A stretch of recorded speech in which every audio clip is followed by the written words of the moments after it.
Hey, everybody, it's Randy Wilburn. I am the host of actually not one, but two podcasts. I Am Northwest Arkansas, which covers the intersection of business, culture, entrepreneurship, and life in the Ozarks, and the host of Encourage, Build, Grow, helping design professionals become better leaders, better communicators, and ultimately better people. And you are listening to Chasing Dreams with Amy J. Nice. What's going on, Amy? How's it going?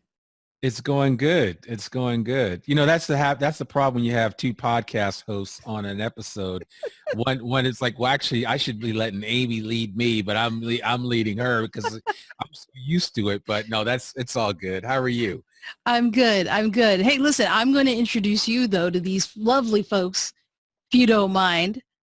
Cool. I would This love it. is, yeah, these podcast hosts, guys, go crazy. Guys, this is my friend. This is my Right. friend, Randy Wilburn. He is an entrepreneur, serial podcaster. He's doing it all. And, you know, it's about time he's come on the show. So thank you for showing up for episode 209, guys. It'll be a fun one. We are going to get to know one another a little bit more than I know Randy. And are you ready for some icebreaker questions? I am. Let's do it. All right. We have a box of questions. Okay. Randomly going to pick, and let's see what you do. All right. Okay. Yep. Would you rather take a walk in the mountains or on the beach? That's a tough one. I think I would rather take the beach. I'm a water boy, so I love the water. Yeah, I love the water. I don't mind cold weather, but you know, and I like the mountains just because of the perspective factor. But there's just something about the beach that's always calling my name. I think I do mountains. Okay. Just because sand. I'm not a fan of sand. Oh, yeah. You know, I don't like that part. That's the one part about the beach that I don't like, especially the really fine sand. But yeah, listen, I mean, there's just nothing like jumping into some warm bathwater, warm ocean water. I mean, there's nothing like it, you know? That's fair. That's fair. Yeah, All right. absolutely. What is the funniest movie ever made? Wow, that's a good question. The funniest movie ever made in my estimation, I think there's two. Okay. Actually, when I think about the funniest movies ever made or the movies that I've just laughed so much at, I would say one of them is Something About Mary. I mean, literally, I almost, you know what, in my pants. I mean, it was that hilarious. And I just remember just slapping my knee the whole time I watched that movie. It was Cameron Diaz. It was funny. Ben Stiller. It was a good movie. It was a good movie. And then I have to also mention, and I saw this early on in life, but Animal House. Animal House is hilarious. Very funny movie. The movies, because if you'll notice a pattern, those are what? 90s, early Animal House 2000s. came out in 78. Was it 78? I thought it was 80s. Yeah, 78. No, I was going to 78. say. And I want to say Something About Mary came out right around 2099, somewhere right in there. Yeah, something like that. Yeah. Not that the movies today aren't funny, guys. I just think that there were a lot more funnier movies back then. Oh, absolutely. Like hands down. Absolutely. Hands down. Without a doubt. Without a doubt. So like I would say Shrek was actually probably one that surprised me with how funny it was. It really did. Shrek. Yeah. Okay. Yeah. All right. I'll give you that one. All right. And then what else? 3 Men and a Little Lady. Okay. Yeah, that was actually. Or is that the first one? 3 Men and a Baby. I think Baby was first. 3 Men and a Baby. Yeah, that was Lady first. Was second, I think. And but the first one. Yeah. That one cracked me up. Tom Selleck, Mark Guggenheim, something like that.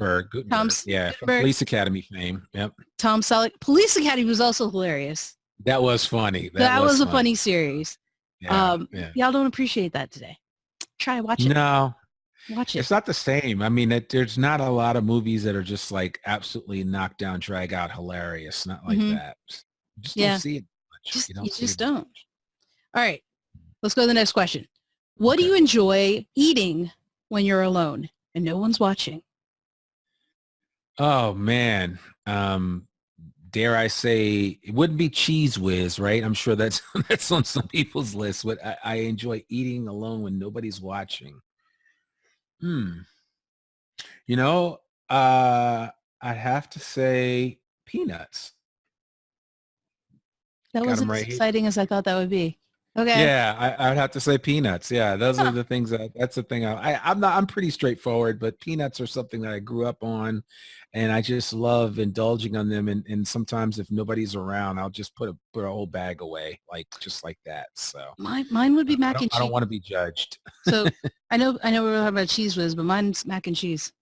Mac and cheese. Okay, Solid winner. okay. It's a solid winner. Yeah, mac and cheese is good too. Yeah, especially around Thanksgiving time. That's for sure.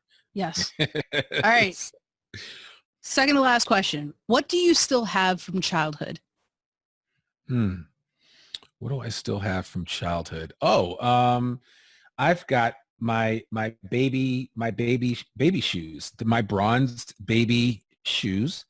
I still have that from childhood. Wow. Yeah, I still have that. And the other thing that I have is a picture of me in my parents' arms when they graduated from college. Aw. And, yeah, so they both went to Virginia Union, and there's a picture of me along with my grandfather and my mother and father at the time, and who they were married at the time. And when they graduated from college, my grandparents came down, and there I am. And I had a boat. I had a tassel on. I had my own mortarboard on and everything. So I was decked out just like That's they were cute. for graduation. Yeah. That's So cute. yeah, Way to go. absolutely. Way to go. Yeah, That's a good one. absolutely. So, Okay. Last one. Which self-help book did you put down before you finished? which self-help did I put down before I finished? Oh, interesting. It's a Getting different take on things that question. done. Yeah, Getting getting done? things done Who's that by? by is it David Allen? David Allen, Getting Oh. Things Done. Yeah, Hmm. I'm pretty sure that's by David Allen, if I'm not mistaken. Maybe it's not. Maybe that's why I put it down and didn't finish it. So I was already getting things done, I think. No, it's a good book. I mean, I just didn't finish it, but I'm actually a serial reader. I read a lot. Mm-hmm. And so I'm the guy that has like 7 books by their nightstand. So some stuff gets finished, some stuff doesn't. And then what I do now is I'll take a picture of whatever the last page was I was in a book. And then I save that. I have a file of favorite pictures with just the page where I left the book where I returned it to the library, because I don't buy a whole lot of books. There Oh, are so few that if you that get I the book buy. again? If I get the book again, Okay. I'll know where I left off. But then generally I have to usually go in and reread that book again anyway. So, but I just like to remember where I left off, right? Right. How far did you get?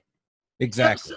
So that lends a follow-up question of, in today's society and with technology being the way it is, hardback, paper book, audiobook, ebook, what's your preference? All of the above. I actually take it. I mean, I take it. I love cracking the spine of a nice paperback, of a nice hardcover book, but equally I enjoy the simple fact of sometimes sliding into my seat on an airplane, and I travel a fair amount, and just flipping open the iPad to the Yeah. Kindle app, and and just knowing that I've got like 8 books right there in my hand. There's something about that that's cool. But I always carry a physical book with me, and I have my iPad with the Kindle app whenever I travel. I always travel with a physical book. I don't know why that is. I just do. So I used to travel with a physical book. It was probably before they allowed us to you could leave your cell phones on. Mhm. Right. And so I hated that time, because it was at least 15, 20 minutes where you couldn't have your cell phone on. All right. Yeah. Until you're Yeah. ascending or descending. And so I hated not having anything to do.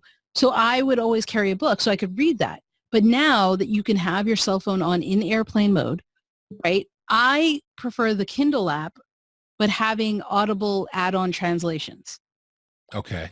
so that Okay. I can listen to it and follow along. And Right. oddly enough, I have to listen at a 2.0 speed. Oh, okay. You're like me then. I listen to most Kindle books or Audible at 1.5, Mm-hmm. and all podcasts at 1.5. I don't listen to any podcast at below 1.5. It's so weird because right It now I can listen to you and we're fine. But for whatever reason, whether it be a podcast or an audiobook, I have to have you on super speed, because if I listen to you not at 1, I think you're like slow talking. Yeah. Exactly. And it's so funny because I listen to like my one go-to podcast that I probably listen to more than anything else outside of my own, of course, and yours, Of course. is is The Daily by the New York Times. And I listen to that at 1.5 speed. And every now and then when my phone is not set properly and I play it, I'm just like, wait, what is this? And I'm like, oh, that's The Daily. Because it sounds so different at Yeah. one speed. And when people are around me and they hear me listening to this stuff, they're like, how do you process that? And I'm just like, I don't know. I just do. And Yeah. because I listen to so many podcasts, and it's probably one of the reasons why I'm able to listen to so many episodes Yeah. in in a week, I think. And I think the average hardcore podcast listener, according to Edison Research, listens to 6 hours and 37 minutes worth of podcasting a week. That's a lot. And you can't do that on single speed. No, I honestly just think it's like so slow. I'm like, oh my gosh, speed up. And so if I hit the Yeah, 2, I sometimes 1.75, depending on who. And if there's an right, accent, sometimes I got to slow it down just so I can pick it up. But right. 9 times out of 10, I got to be at 2.0, and anything Well, less is yeah, that like, is difficult, I know. And now, but there are some people that talk so fast, it's hard to do. Like Gary Vaynerchuk, you can't put him above 1.5 because then it just becomes comical. yeah. Well, And he already talks fast to begin with, you have to but adjust. 1.5 is like, yeah, you have to adjust. So, I mean, it works out. It So works out. So you're a reader and you're a dream chaser, and we have been friends, I want to say 3 or 4 years now. Yeah, yeah. Something like that, right? Yep. And the thing that I've noticed about you is you're always learning, which Hmm. I think is awesome. Whether it is going to sessions at podcast conferences, which is where we connected, or if it's Right. books like we just talked about, or even in the conversations that we are in with friends, right? Talking and kind of understanding. What I find fascinating, awesome, and I admire about you is you're always looking for how you can improve. Have you always been that way?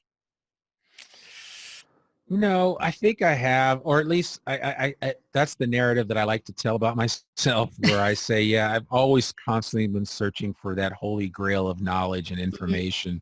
I was always that kid that knew too much information at school, and a lot of that was just because, I would read the most obscure books, and I would watch the craziest documentaries. So Wait, so are you telling me you should have been my phone a friend? You should be my right, phone a friend? exactly, Got it. exactly. Just So proceed accordingly. absolutely.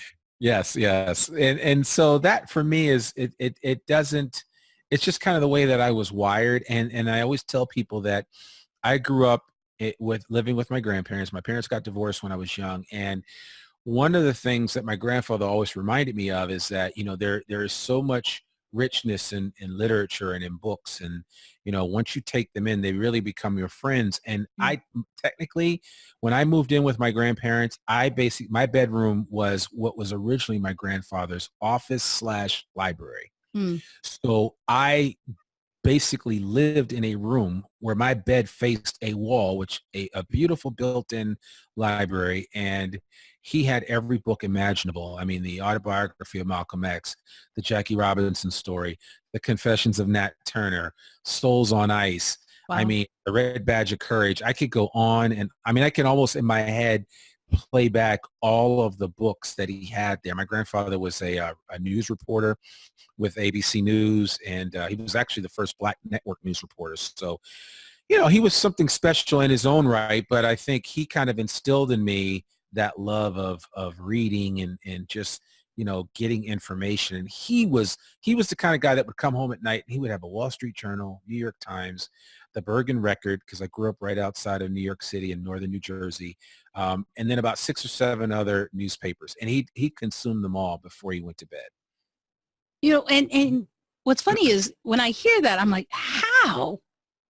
But really, back in the day, that's not an unusual thing Mm-mm. at And it all. still happens today. I mean, you look at, we wonder, I mean, he's in his 80s now, but um, gosh, what's his name? Berkshire Hathaway owner, Warren Buffett, one of the richest men in the world. I mean, he reads 500 pages a day of newspaper every day. Along with his Diet Coke, that's what he does. And, actually, it's not Diet Coke. He drinks regular Coke. and he has a regular Coke machine in his office, but he consumes 500 newspaper pages a day, if not more. Obscure facts. There you are. Yes, Right. exactly, So, exactly. Useless facts. yeah. So what did young Randy want to be growing up? Hmm. Does it match with what you're doing today? So let's take it back for me.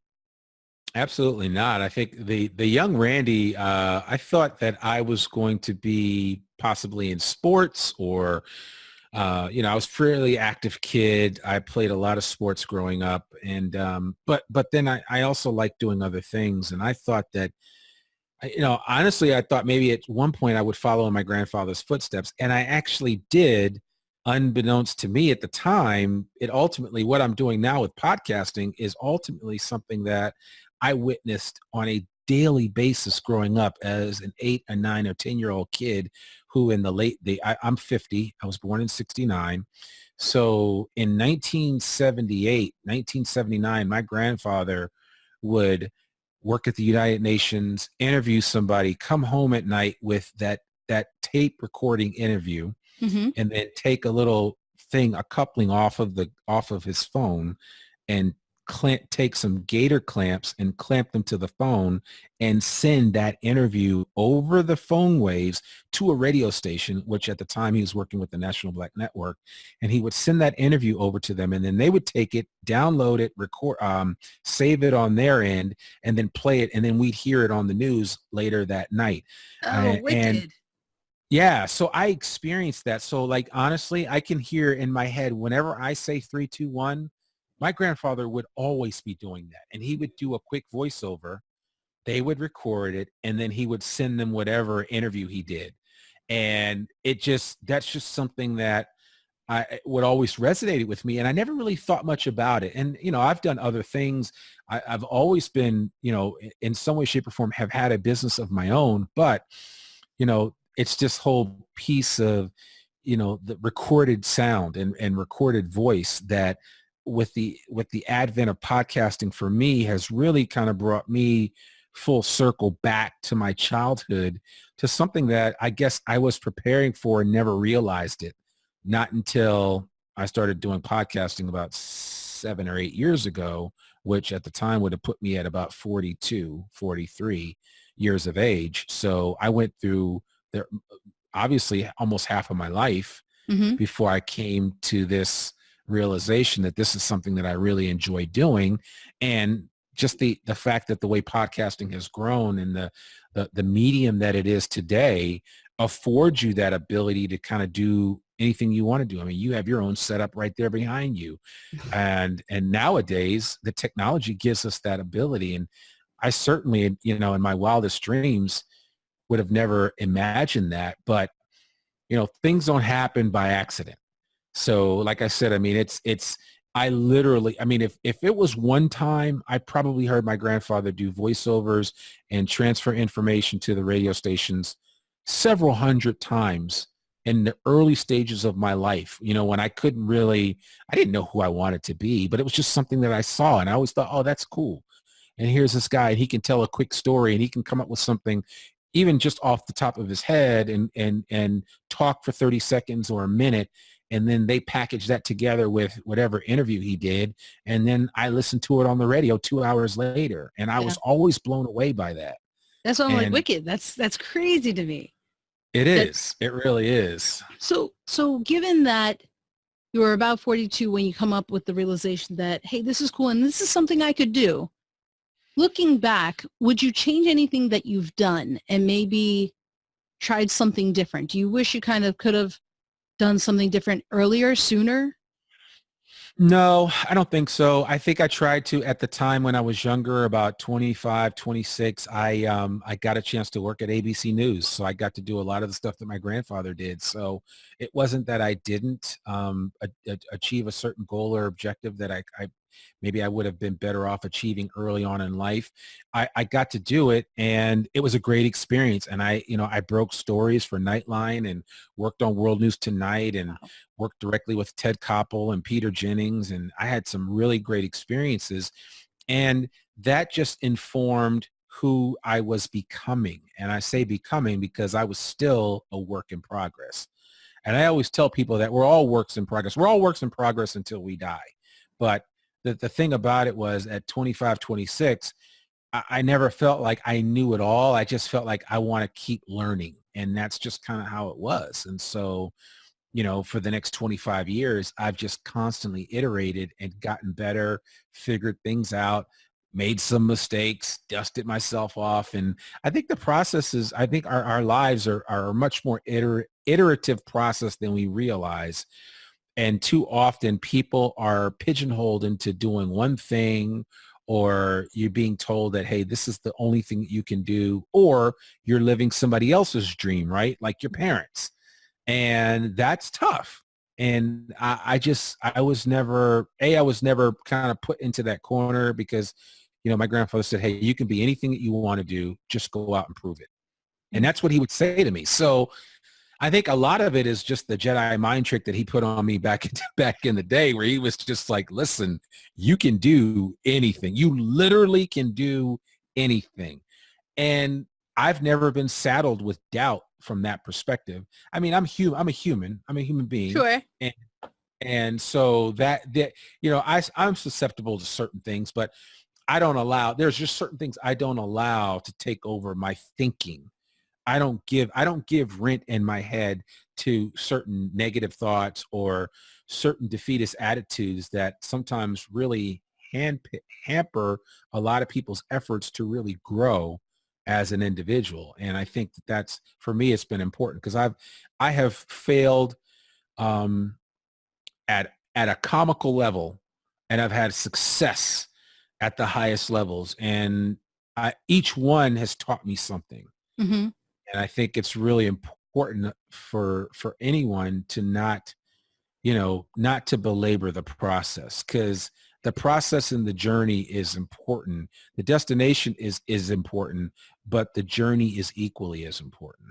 See, and I love that. And I want to kind of stay on this topic for just a second, because I think what you just said, that the journey is just as important as the destination, right? And I think sometimes people disregard the journey, and they're so focused on the destination that they're just miserable, whatever the case is.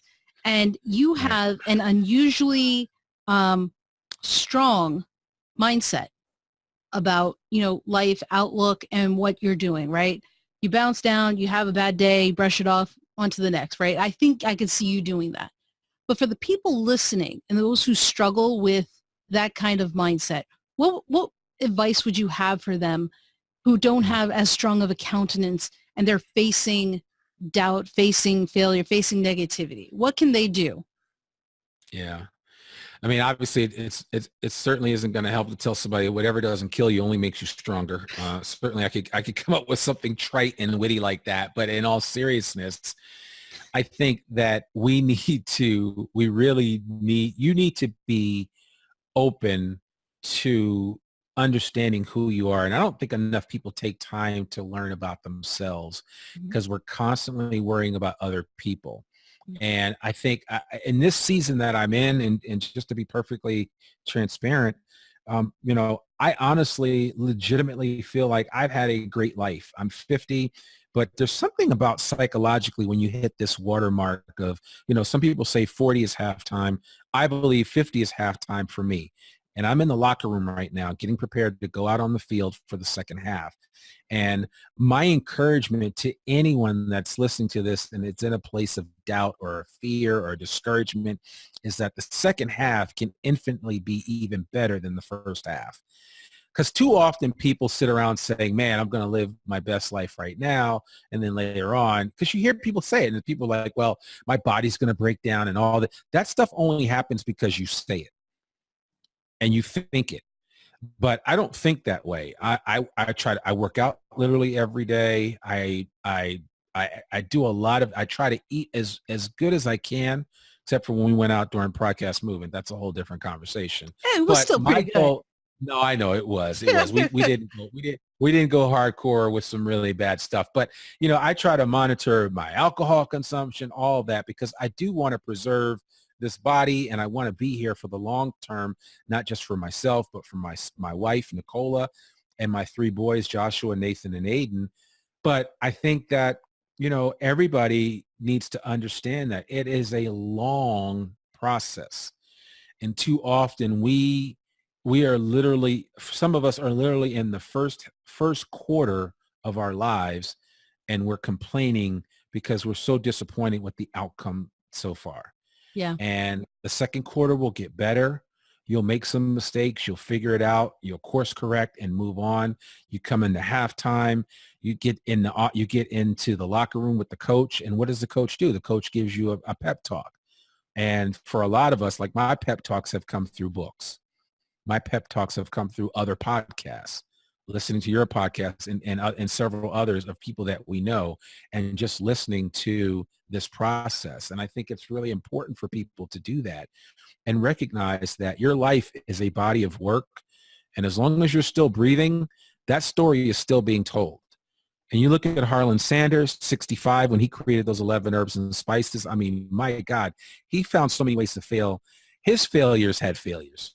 So, you look at people like that, Ray Kroc, 44, Sam Walton, 44, so many people beyond their 50s that have achieved success and never gave up. And Yeah. I just think people need to figure out a way to not give up and not lose sight that it's a long game that you're playing.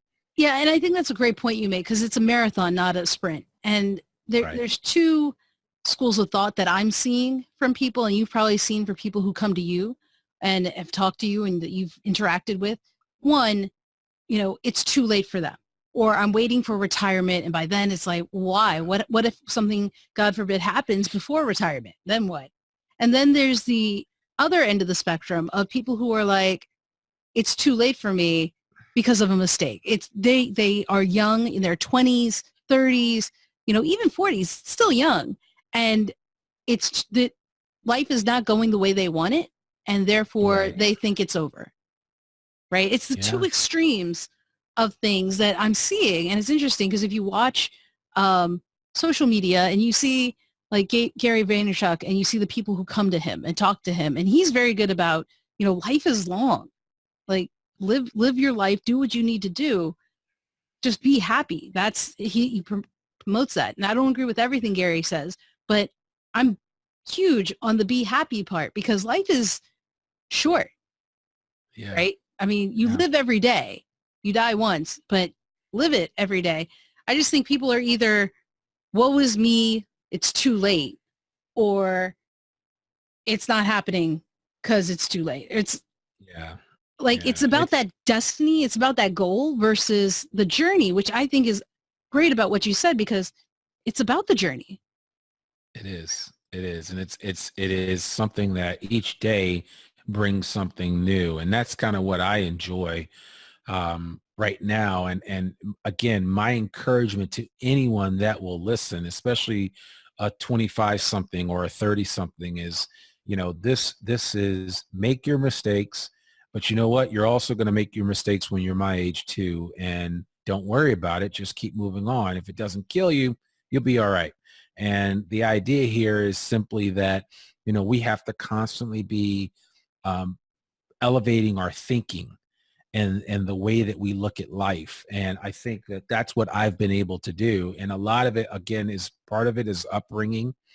Part of it is just having, you and I have talked about, affirmations and Mm-hmm. just instilling in people just that constant grind of, you're going to be okay. You're going to have success. You may fall, but you'll get right back up and get right back on the horse. Right. You may make several different divergent paths that you never thought you would make in your life. And it's important for people to understand that, because, you have no idea where life's going to take you. And I think most of the time, most of us are struggling to impress people that don't care about us. Mm. And I'm way beyond that. And I have 5 people in my life, 6, 7, actually there's a few more than that, but the core people are my wife and my 3 boys. Right. And it's important for me to be an example for them, but that's really where it ends. Outside of that, nobody else, even my best friends. I mean, and I care about them, but I have to answer to my God, and I have to answer to my family. first before anybody else. And then the rest of it, the world will either love you or hate you. And I certainly want to be loved, but if they don't, I'll be all right. I'll be Well, okay. I feel like you would say that to your friend too, though, that your friend's priority should be himself and his family, right? Absolutely. Absolutely. Like, Yeah. it's not a one-way street. I think the point, and you made this point earlier, is when you talked about chasing someone else's dream, right? Whether it's your parents or someone else you're working for. And I think some of us don't realize or can't make the differentiation between whose dream it is and what you're doing. And sometimes they think it's theirs and it's not. And we give credit and credence and weight and value to people who we probably shouldn't, right? And I'm not saying, please don't take it that I'm like, Amy said, go disrespect my parents. No, I didn't say that. You have to know what's best for you. Yeah. Okay. And at the end of the day, hopefully your parents will support you. But at the end of the day, it's your head that hits that pillow. It's your life that goes to bed and wakes up in the morning. It's you. You are the star of your story. You're the producer. You're the director. Direct. Yeah. Well, it's funny, and I'll talk about something that's a little timely to mention because it's top of mind consciousness for a lot of people, especially those that follow the NFL. But Andrew Luck just bowed out of football. And here's a guy who's 29 years old, theoretically at the prime, although he's really not, because that's why he had to get out of it in the first place. He said, football isn't my life. I know I have a lot more life to live, and there are other things that I want to do. And certainly you have the peanut gallery that's saying, man, this guy is, walking away from $500 million worth of potential income. And then there's him. And he's saying, listen, I want to do this, but I can't any longer. My body just won't let me. It's not fair to me. It's not. His responsibility is not to the fans of Indianapolis. His responsibility is not to his coach, not to his teammates. It's to his wife and to those young children that he has. Sure. First, starts there. And certainly people are going to be disappointed with certain decisions that we make, but that's life. I mean, that's just the way that it is. But I think, the Andrew Luck story is a perfect example of somebody saying, I've got to be me, and I've got to live life the best way that I know how. And for him, the best way that he knows how to live life is pulling himself away from the rigors and challenges of being a professional athlete in one of the toughest sports in the world, period. Hands down. And I got to applaud him for that, because it's not an easy decision. I mean, talk about having people in your ear and voicing their opinions and weighing on them. I'm sure as he walks down the street, his neighbors are probably saying something. As he goes to eat, people are saying something, right? I mean, it's not easy to walk away. And the thing that people need to understand is, regardless of the fact that he walked away, it wasn't easy for him to make that decision. No, it's not. No. And so when we talk about chasing dreams, and when we talk about following your own dreams, you talked about halves, and that this is a marathon, right? And how you've pivoted after having your time at ABC and having your time doing that. And then even now you're pivoting in a sense with what you're doing. What do you say to people who aren't sure, who figure out, hey, this isn't for me, but it's too late. I'm 42, I'm 30, I'm 60. What do you say to them about that? Because you've done something where, even though encourage, build, grow. Is that the right order? Yeah. Yeah, you got it. Encourage, build, grow. Right? Yep. Right. Is for designers, and you're helping and you're doing a lot, right? I feel like that could be applied to a lot of people. And so I think you're the perfect person to ask. What do you say to people who are like, it's too late for me though? What about all the time I put in? How could I dare change now? Yeah. I mean, I think, there's an accounting term, and a lot of people look at the accounting term sunk cost. And that's the amount of time that you put in for anything, whether it's the time you put in going to law school and now you absolutely hate being a lawyer or anything having to do with it, Mm. whether it's the time you put in going to med school and now you can't stand the sight of blood, heaven forbid. But all of these, it doesn't matter what it is, you have to make a decision about what ultimately you want to do. And you have to recognize that it's okay to pivot. It's okay to decide one day to wake up and recognize that this isn't working for me and I need to try something else. I want to go in a different direction, and I want to be recognized for my ability to give up the things that I held so dear to me, because I believe that there's something even out there that's greater for me than even what I'm experiencing right now. And most people aren't willing to make that sacrifice. Most people aren't willing to try to figure things out and kind of, and it's so funny. I mean, in our community, and when I say our community, I mean the community of podcasters, I always look at people that have just gotten into podcasting, and everybody expects that things are just going to just snap in together and fall into place, and it doesn't work that way. I mean, it takes a lot of effort, it takes a lot of time, it takes a lot of toiling, and if people recognize the ROI to doing a podcast and all that, it's not what you think it is. And for most people, I tell them, you will only be successful with podcasting if you don't care about the money and all that other stuff, but you do care about getting better. And I would say, take that same argument and say, hey, even if you don't like the path that you're currently going down and you feel like you want to pivot and go someplace else, make sure it's someplace that you wake up in the morning excited about doing whatever that is that you're going to do. Make sure that it's something that you would potentially even do it for free. I would podcast for free all day long. Like I told you today, when we're recording this, it's in the afternoon. I've already done 3 podcasts. So today alone, and that's not every day. Every day isn't like that, but this is something that I enjoy. I could do it in my sleep. Mm-hmm. I could do multiple times in a day. I've done more than 3 episodes in a day. It's just something that I really, really enjoy. And so whatever it is that your listeners are grappling with, or, concerned that if they leave whatever industry that they're in, they'll never be able to make a mark somewhere else, that certainly isn't the case. I mean, you see it all the time where examples, and I even just mentioned a few, but you see examples of people that have been able to course correct and find their true north. Yep. In the process of developing who they really are. And again, it may be a different point in time in your life.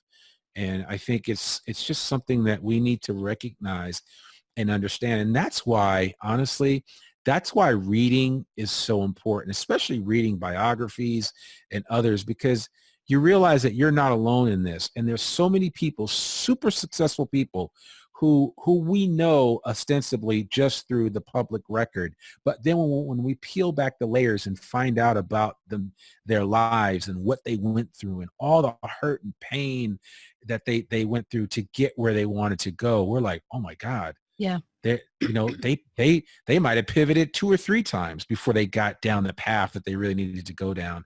And I think for each one of us, especially those that are listening to this, when you look at the final chapters of your life, at the end of your life, you'll go back and be like, wow, I had no idea I was going to pivot like this. Mm-hmm. And I'll leave you with this particular idea or thought.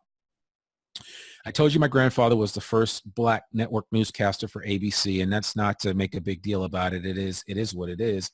But here's the thing that a lot of people don't realize, and I always tell the story. My grandfather was 54 years old when he broke into network news. And especially in an industry nowadays where you're like, when you're like over the hill at 30, right? I mean, they want younger, fresher, newer faces in news. And my grandfather was on television, so it was a big deal back then. But he was 54 years of age when he finally broke in and was able to do what he truly felt called to do. He was 54 years of age. 4 years older than I am right now, and he finally met his calling, and then did it literally until he died.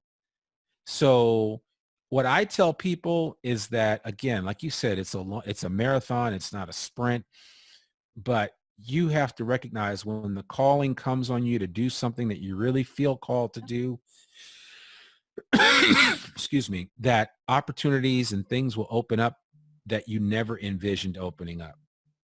And the only reason my grandfather ever got into the doors at ABC News in New York was because a friend of his, somebody who he developed a relationship with, following Negro League baseball players around. This gentleman, and some of you may have heard of him, his name is Jackie Robinson, was the one that introduced my grandfather to ABC News. And it's those relationships, and so don't discount the people that are being put into your life and every season, because they're there for a reason. And it's important for you to develop strong and meaningful relationships with anyone that you come in contact with. That's why I don't count our relationship an accident, Amy. That's why I don't count the relationships with any of the people that I've come in contact with through Podcast Movement and elsewhere. The only reason that I know you is because I connected with a guy named Jared Easley, and we went out and had an appetizer and talked about some of his dreams and what he wanted to do. And his dream was to start a conference like what Podcast Movement ultimately became. And that's essentially the way it was. And so I'm kind of on the trajectory that I'm on now because of some of these relationships that I've had with people, different ones that have kind of pushed me into different paths and connected me with people like yourself and others that have allowed things to really come to pass. And I think too often, I say that to say that we try to take this journey by ourselves, but we can't, because there's always somebody out there willing to help you. Jackie Robinson helped my grandfather. You're helping me. Other people are helping other people. So anybody that's at a crossroads in their lives and struggling to get to where they really want to be, there's somebody out there that's perfectly suited to helping you and to be a part of your journey as you move forward and pivot and make some changes. And they'll help you get to where you need to go. And I think that's just important for us to realize. And it's not me against the world. It's me and some other folks against the world. And, there's an ancient parable that basically says one person can put 1,000 to flight, but two people can put 10,000 to flight. And all that simply means is that you're much stronger when you're combined in unity with somebody else than you are by yourself. So anybody that's sitting around having a pity party, you need to get up off of that couch. You need to put that Ben and Jerry's away, turn Netflix off for a season, and get out there and do the things that you're supposed to be doing, because that's going to be the difference maker. And I guarantee you, because of the way that the world works, people are going to enter your life at that point in time when you need them to move forward and pivot into that new destiny that you have for you. So, I mean, that to me, in its essence, is what chasing dreams is all about, is being free to step out of our comfort zone with the knowledge that there are some things that I really have on my heart that I want to do, and I haven't really shared it with anybody, but I want to go do them. And I don't know how I'm going to get there. And the world has a funny way of working that out, where people will be put in your path that will help you get to where you need to go. Because they're just things that we can't do alone. It doesn't work that way. So if you're on the audio, you can't see me grinning and cheesing at this. I'm like, keep on going, man. You're hitting all the right buttons here. I mean, right. I can't say it better myself, guys. Absolutely. I agree with everything. And I hesitate, with all of that advice, with everything we've talked about today, it can be easy to get lost in it and say, I just don't know where to start. What is one thing you would tell people to do today to chase their dreams? One thing that I would tell everybody to do today is to wake up, whatever time you wake up in the morning. Now, unless you wake up at like 4:30 in the morning, like Jocko Willink or a Navy SEAL, if you have like a Navy SEAL hours when you wake up in the morning, so you're up before the crows get up, or the roosters, then that's one thing. But if you're like most people and you get up at 6:45 or 7 o'clock and you lumber out of bed and grab your coffee, my advice is to find an hour worth of time for yourself in the morning, to give some time back to yourself. However you do that, my recommendation is that you find time to do it in the morning. So if you've got a family like I do, and so my kid's normally up by 6, I have to get up at 5.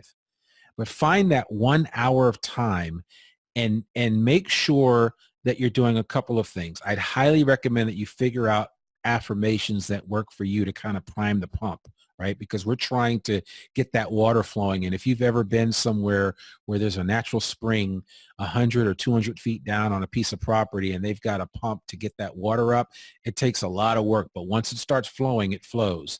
So make sure that you are giving yourself some time for you. This is the one point where it is you alone. This is not for you and somebody else. This is for you. Now, maybe you and your spouse can do it if you're married or significant other. You guys both agree to get up early and give time for yourselves. But I would highly recommend that you make time to get to be with yourself. Be with your thoughts, meditate, pray, whatever, anything to kind of reset yourself, because our minds move. Our minds are actually way more active when we sleep than people realize. Mm-hmm. So you almost have to reset yourself in the morning. And I think that's probably the most logical time to do it. And that's when you should also start dreaming about the things that you want to do. So I certainly follow Hal Elrod's Miracle Morning. I make time to pray and meditate. I make time to work out. I make time to read, and I make time to journal. So I do all 4 of those things. And all I'm saying is, even if you just do 1 or 2 of those things, but give yourself an hour. Start with half an hour and then work your way up to an hour. But give yourself some time to get some things done for yourself. You'd be surprised how the rest of your day goes. So if you do nothing else after you listen to me, because a lot of what I've said sounds like it might be hard work, it is. But if you do nothing else but give yourself back an hour a day, because especially if you work for somebody, you are certainly on other people's schedules and other people's agendas. You need to create an agenda for yourself, and you need to follow that. And one way to do that is to simply give back to yourself that first hour of the day and get yourself mentally prepared, spiritually prepared, and physically prepared to tackle whatever the day has for you. And guys, I want to clarify one thing, or just he doesn't mean you in emails. Okay. That's not at all. No. Right. I appreciate that. Let me just say this. I don't leave my phone. I don't sleep with my phone at my bedside. I have an old school alarm clock, because I still need an alarm clock sometimes to get up, but it's old school, like literally wind up, set it. And because first of all, having a phone in your bedroom is really bad for you in terms of your sleeping and everything. But I also don't check my email for the first hour or so from when I get up.